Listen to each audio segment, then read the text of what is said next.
Hey guys, hi, this Abhishek, master of physics at Vedantu. Welcome to the first time preparations. और आज हम करने वाले हैं refraction through a glass lab in just 90 seconds. इस topic का फुल वीडियो डिस्क्रिप्शन में अवेलेबल है और साथ ही साथ इस सीरीज का पूरा प्लेलिस्ट भी डिस्क्रिप्शन में अवेलेबल है, जरूर चेक करिएगा। अब आगे बढ़ते हैं। Refraction through a glass lab में आपके हवा से ग्लास के अंदर लाइट रे आती है, ठीक है। तो लाइट रे को सीधी निकल जानी चाहिए थी, which is the original path of the light. लेकिन जैसे वो एक रेयर मीडियम जो आपकी हवा है उससे एक डेंस मीडियम में जाती है, रेयर से डेंस मीडियम में, क्योंकि ग्लास तो एक डेंस मीडियम है, हवा से ज्यादा डेंसिटी है उसका। तो जब भी लाइट एक रेयर मीडियम से डेंस मीडियम में जाती है, रेयर मीडियम में लाइट की स्पीड ज्यादा होती है और ऑफकोर्स सी बात है डेंस मीडियम में आपकी लाइट की स्पीड कम हो जाएगी क्योंकि डेंसिटी ज्यादा है। तो जब भी लाइट एक हाई स्पीड मीडियम से लो स्पीड मीडियम में जाती है, यानी कि रेयर मीडियम से एक डेंस मीडियम में जाती है, आपकी लाइट रे टुवर्ड्स द नॉर्मल बेंड हो जाती है। यानी कि आप देखोगे भाई ये आपकी ओरिजिनल बात थी, नॉर्मल की तरफ बेंड हो गई।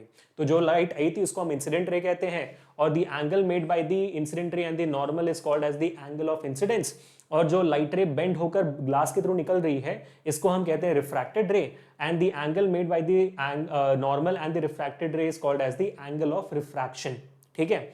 अब ये रिफ्रैक्टेड रे ग्लास के थ्रू जाती है और जैसे ही दोबारा एयर में निकलने वाली होती है, तो अब यहां पे देखो क्या हो रहा है कि भाई आपकी लाइट रे एक लो स्पीड मीडियम यानी कि डेंसर मीडियम से एक रेयर मीडियम जहां पे स्पीड लाइट की स्पीड ज्यादा होती है वहां जा रही है। तो अब उल्टा केस हो गया।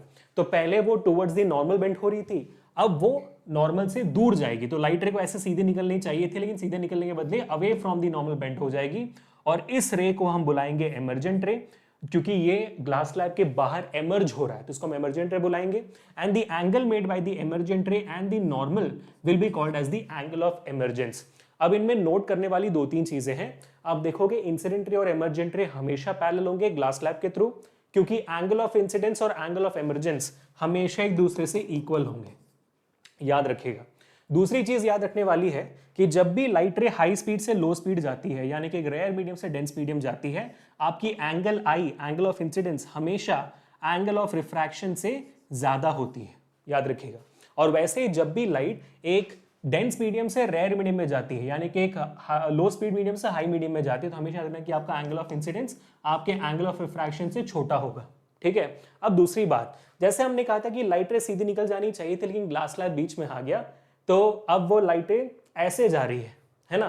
तो एमर्जेंट रे ऐसा है और ये ओरिजिनल पाथ है। तो आप देखोगे कि एमर्जेंट रे मतलब आपका जो ओरिजिनल पाथ ऑफ लाइट है थोड़ा सा खिसक गया इस तरफ, इसको हम कहते हैं लैटरल डिस्प्लेसमेंट, जो अलग से 2 मार्क्स के लिए आपके एग्जामिनेशन में आता है। बस इतना ही, प्लीज।